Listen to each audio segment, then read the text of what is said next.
Hey guys, and welcome to the Total Football YouTube channel, and today I'm going to be giving you my Premier League predictions for the upcoming 2022-23 season. Now, of course, I must stress, at the time of recording it is Wednesday. Season starts this Friday night, Arsenal against Crystal Palace. A lot of transfers could happen by the end of the window. So by the end of the window, I could look like an idiot, and I could be completely wrong. But that's the fun of it. We have fun here. So I must also say, if I predict your team lower than what you think, chill, okay? Just chill out. It's just for fun. I can't please everyone, okay? So now with that cleared up, let's just get straight into it. So in 20th place, this is the most certain I am for any team in the league. Sorry, Bournemouth fans, but it just is Bournemouth, okay? I can't see a world where Bournemouth don't go down. Like, they've signed Ryan Fredericks on a free, Joe Rothwell, brought in Tavernier from Middlesbrough as well. It's just so uninspiring. Like, this is the most certain I've ever been about a prediction, and I can see them really, really struggling this year. I just don't. They've definitely got the worst team. I don't rate Scott Parker that highly, so I think they'll be going straight back down in 20th place. Moving on to 19th, it's another promoted team, and this time it's Fulham. Now, similar to Fulham, I do think they will struggle again. Marco Silva I don't rate at all.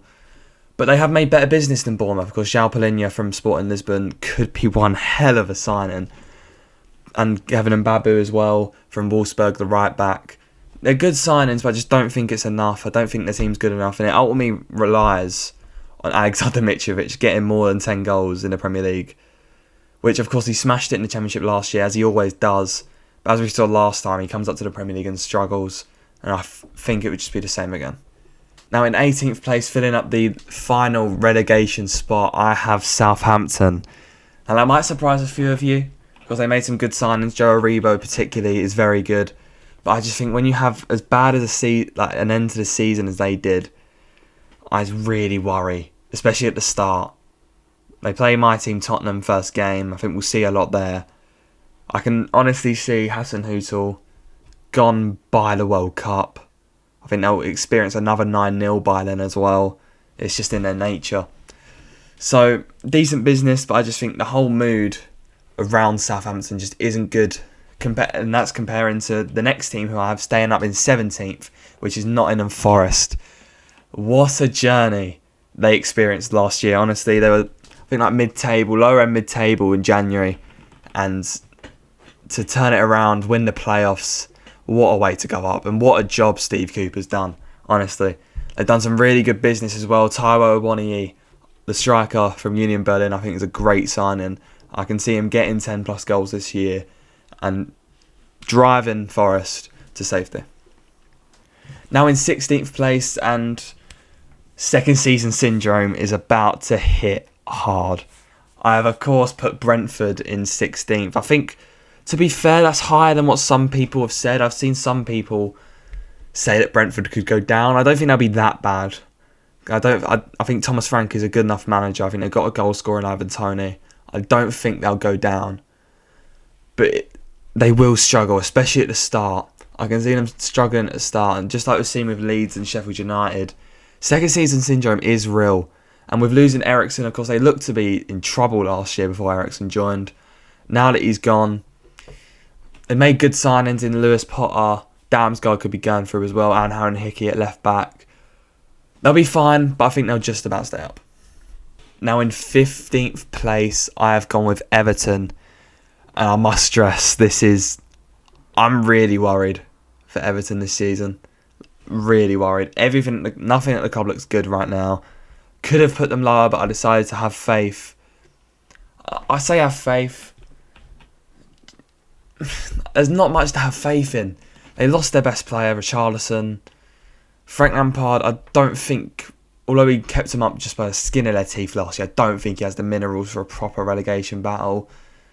And I can see Lampard not being there at the end of the season. I can see them struggling really bad at the start, being in the relegation zone, pulling that trigger on Lampard and getting someone else in. Who knows who it could be, but I can just see that happening. I just think losing their best player, they'll be lucky that there are 4 teams that I've put that would just about be worse than them. Now moving on to 14th, I think I've been quite generous with this team because I think a lot of people have said that Leeds would finish lower, possibly getting relegated. Of course, Phillips and Rafinha are huge losses. They're really bad. But I think they've made really good business. I really do. Sinistera coming in. You got Mark Rocker, Tyler Adams, Rasmus Christensen. I think it's really good business. They've bought into Jesse Marsch's philosophy, which I think, if that goes wrong, they're done. Like, if it goes wrong, they're going down, and it will go terribly wrong. But I have a good feeling about Leeds this season. I do think they'll do well. I don't think they'll push up towards the higher ends of mid-table, but I think they'll be fine. I think 14th and higher, all them teams will not have a worry of relegation, and I think Leeds come under that. Now on to 13th place, and this team had a really good year last year. Of course, Graham Potter done miracles. Of course, it's Brighton I'm talking about. Had a great year last year. I think they'll do well this year. I do think Basuma and Cucurella will be big losses. Not so much Basuma, because I think that Moises Caicedo they've got in midfield is kind of a like-for-like replacement that we already seen towards the end of last season. I think he's very good. I think the Cucurella one could be a big loss. He was such a big part of everything they created last season. And I still have worries about their striker. They still don't have a recognised number 9 that can score goals in the Premier League consistently. Of course, they signed Undav. It's yet to be proven. But I still think they're one good striker away from getting top half of the table. Now in 12th place, I've gone with Wolves, and there's not really much I can say about Wolves. It's just Wolves. It's very average this year. It's just they'll be fine. It screams out bang average to me. Jimenez needs to get back to his scoring ways before, obviously, that big head injury that he had. That will help them get to the heights that they reached a few years ago, of course, challenging for Europe and such.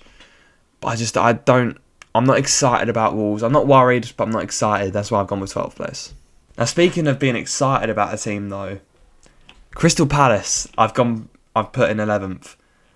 Patrick Vieira, mark my words, will be Arsenal manager within 2 years. I can just see it happening. He's doing a really good job at Crystal Palace. The way they play is brilliant. Defensively, they're so strong. Of course, Conor Gallagher last year was a big part of everything that they did. Don't think he'll be that much of a miss going back to Chelsea. Of course, they got Ebery Eze coming back from injury. I think will slot straight into that role. So I don't think that'll be as big as an issue as some people may suggest. Of course, Chet Decore coming in, holding midfielder, a very good signing. I think they'll have another strong year and finish 11th. Now in 10th place, quite possibly one of the most talked about teams leading up to this summer window that is kind of, I won't say disappointed, but like they haven't reached expectations this summer window. Now, it is, of course, Newcastle. There was a lot of excitement around the Geordies this summer, of course, with the takeover last year. I just don't think it's been as big or as glamorous as expected, which can be a good thing. Of course, you don't want them to go out and spend money on unproven Premier League players that would just stink up the league, and it just won't work. So I think they are trying to be smart with it. I do think they still need more. Of course, Botman was linked with all the top clubs in Europe. It's a very good signing at the back. Don't get me wrong. Nick Pope in goal. Very strong goalkeeper. Very good. Will do well for them. I just think they're lacking a reliable striker. Now, Callum Wilson can't stay fit. We saw to the end of the season, if he's fit, he can be good for Newcastle. Of course, I remember particularly that game against Arsenal last season, of course. But he can be good if he stays fit. I think they struggle with keeping him fit. You got Chris Wood there as well that they signed 20 million from Burnley, just hasn't done much. They're lacking a reliable striker, and I think they need that before they have them aspirations of Europe, which I know they do. Now in 9th place, it's a team that everyone is currently getting worried about. It's Leicester City. Now, understandably so, people are getting worried. Of course, they haven't signed anyone so far. But I remember my club, Tottenham, not signing anyone for a season. We got to the Champions League final that year. So, it's not the worst thing in the world. If you keep on to your best players, some continuity and not signing people can be a blessing in disguise. It can be quite a good thing. But, of course, there are rumours that they could be losing Tielemans, Maddison, Fofana, all to big clubs. Of course, Kasper Schmeichel was now left to Nice, which is a big loss. A big hole that they need to fill, to be fair, which if they don't fill it, they could end up slipping lower than ninth, to be fair. But I don't think they'll be in trouble. I still think they'll be fine. No European football will help them, of course. So that's why I've put them ninth. Now in 8th place, I've put West Ham. Now if you guys know me, you'll know I hate bigging up West Ham. All my mates will know it. I always just see them as irrelevant little old West Ham. They're nothing to worry about, right? Wow, they keep improving. What a signing Scamacca is. I must say, I wanted Tottenham to sign him as the sort of backup to Harry Kane. But wow, what a signing Scamacca will be. Of course, they're linked with some left backs. I've heard rumours of them switching to a back three, which I think will be good for them, will suit their style of play. But don't worry, putting them in 8th is not a bad thing. I know some Hammers fans will be annoyed at me putting them in 8th. Because of the team I've got above them. But I seriously think the Conference League is possible for you lot. I honestly think the Conference League is your route back to the Europa League. And I'll say this now, I think West Ham will win the Conference League. So don't worry, West Ham fans. I'm worried. I'm worried about what West Ham can do this year, which is a good thing for you lot. Now in 7th place, I have Aston Villa. Now, last season, I had high hopes for Aston Villa, as many people did, because the business they made, Buendia coming in, Danny Ings, everyone thought they'd do really well last season. They ended up finished 14th. No one expected Dean Smith to get sacked when he did. Steven Gerrard came in, couldn't really do much, but now he's brought in Boubacar Kamara on a free, which is a brilliant signing. Diego Carlos from Sevilla, brilliant signing. Coutinho on a permanent. Again, it's brilliant. I just think Gerrard needs this. This is my main point with Aston Villa. I think Steven Gerrard needs to impress. Because of course we all know what he ultimately wants is the Liverpool job when Klopp finally decides enough is enough. Which I don't think will be for a while yet. So Gerrard does have time, but I just think he needs to impress and needs to put the pressure on Klopp, because last season was uninspiring. Of course, he won the league with Rangers, but it's not really enough. I just think he needs to impress with Aston Villa, and it needs to be this season. But in 6th place, it's the team I'm most worried about in the top 6 is Manchester United.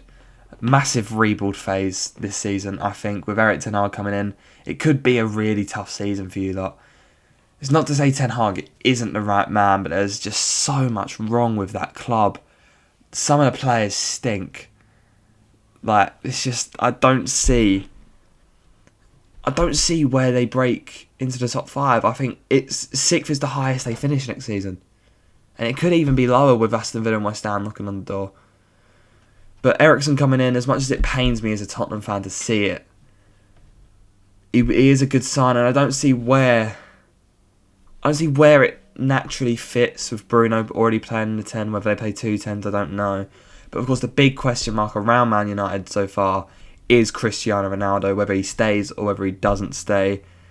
I think if he stays and gets his head down, you get 6th. If he goes, could it be a blessing in disguise? We'll wait and see. But I think if he stays and clearly doesn't want to be there, like he doesn't, you could be in a lot of trouble and potentially finish outside of Europe places, because it could get really bad for Man United this season. Now in 5th place, I've put Arsenal. Of course, last season, they had a good year, but they failed. I will say it, they failed last year. They bottled Champions League. None of this, our young squad, they had a good year. No one expected them to get 5th. I don't care. Okay, they bottled it.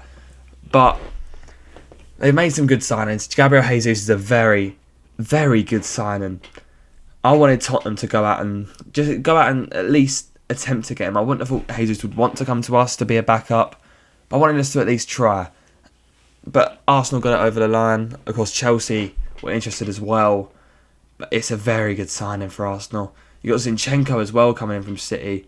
A lot of people were hating on this signing, but I think it's a great one. It's very smart. It covers 2 positions. You can either play in the 6 in centre midfield, or he can back up to Kieran Tierney at left back when he's injured, which seems to be every other week.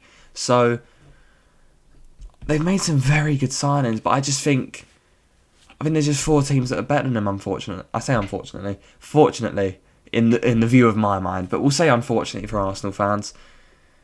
Yeah, I just think their biggest chance was last year. And I think they'll struggle to break into that top 4 now.